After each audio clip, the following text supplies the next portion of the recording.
Now here's our next defence, a defamation defence based around the publication of public documents and fair reports of those documents. So if you have a look at the Defamation Act, you'll see Section 28 covers a defence for the publication of public documents. And they say it's a defence to the publication of defamatory matter if the defendant proves that the matter was contained in a public document or a fair copy of a public document, or a fair summary or a fair extract from a public document. And that defence is established is defeated if and only if the plaintiff proves that the defamatory matter was not published honestly for the information of the public or the advancement of education. So, and then there is a long list in subsection 4 of public documents, the types of documents which are public documents. It includes publications of the proceedings of Parliament or of courts. It includes information materials published by the government and a range of other government and similar public interest documents. Do read through that subsection. The reasoning behind this section is that if someone is merely reporting, for example in a newspaper or online, a document which has been published by the government, they are entitled to rely on it. And if they can show that what they were doing was reporting the contents of a public document or showing a copy or a piece from that document, that person should not be liable for relying on something that they have published in good faith and which had originally been produced by effectively the government. So that creates a defence. However, as you can see, it's defeated if the plaintiff proves that the defamatory matter was not published honestly for the information of the public or for the advancement of education.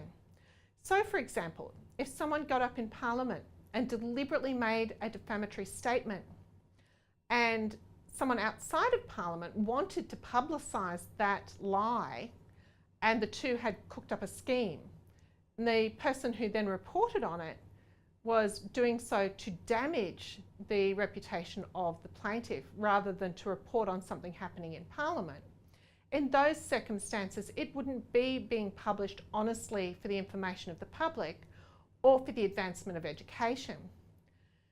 Those situations, however, are extremely rare, and generally most defendants who are publishing public documents or summaries or parts of published documents are doing so for bona fide reasons. So this one covers journalists in particular who are reporting on publications of the government. So how is this different to absolute privilege? If you think about it, there is that limitation that it must be published honestly.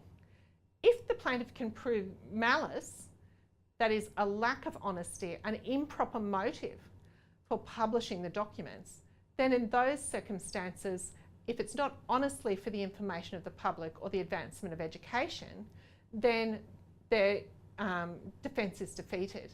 This is different to the absolute privilege of making statements or publishing documents within Parliament or within a court, where it doesn't matter if there was malice. It doesn't matter if someone was not honest, knew they were lying, did so for an improper purpose, then it's still protected under that absolute privilege. But this is a qualified privilege because there is that exception about the need for it to be published honestly for the information of the public or for the advancement of education, and malice will defeat that.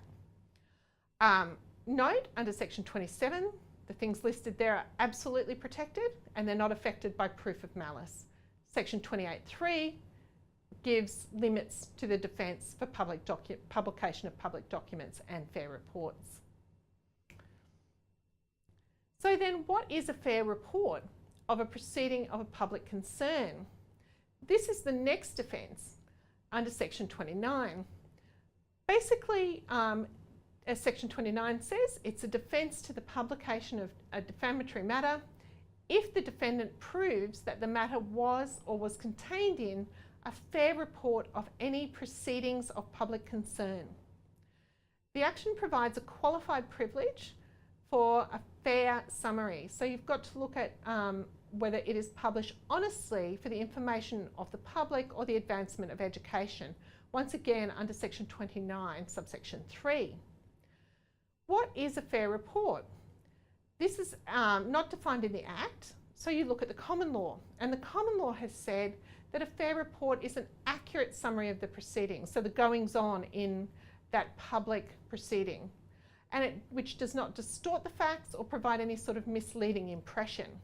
And that was stated in Jones and Fairfax. Section 29(2) deals with the matter being contained in an earlier published report or a fair copy or a fair summary of an earlier published report.